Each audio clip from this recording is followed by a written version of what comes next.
Tiniyak ng Armed Forces of the Philippines na nananatiling matatag ang seguridad sa West Philippine Sea. Ito'y sa kabila ng paglipat ng Estados Unidos ng kanilang aircraft carrier na USS Nimitz patungong gitnang silangan dahil sa lumalalang tensyon sa pagitan ng Iran at Israel.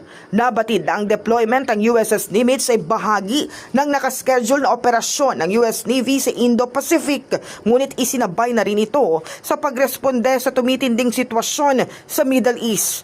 Ayon kay Philippine Navy spokesperson for the West Philippine Sea, Rear Admiral Roy Vincent Trinidad, hindi maaapektuhan ang deployment ng mga puwersa sa Indo-Pacific, kabilang ang mga aktibidad ng Philippine Navy.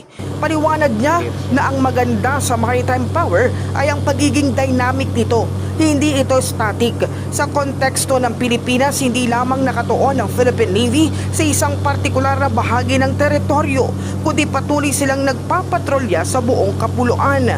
Ganito rin ang ginagawa ng iba pang mga Navy sa mundo, lalo na kapag may conflict, iniikot nilang kanilang puwersa batay sa pangangailangan. The beauty of maritime power is that it is not static. It is dynamic. In the Philippine setting, your Philippine Navy does not only stay in one particular vicinity of our maritime domain. We conduct continuous patrols all over the archipelago. This is also the same approach of other navies.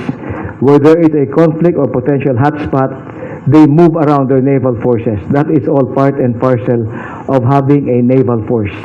We move them around where they are needed, when they are needed.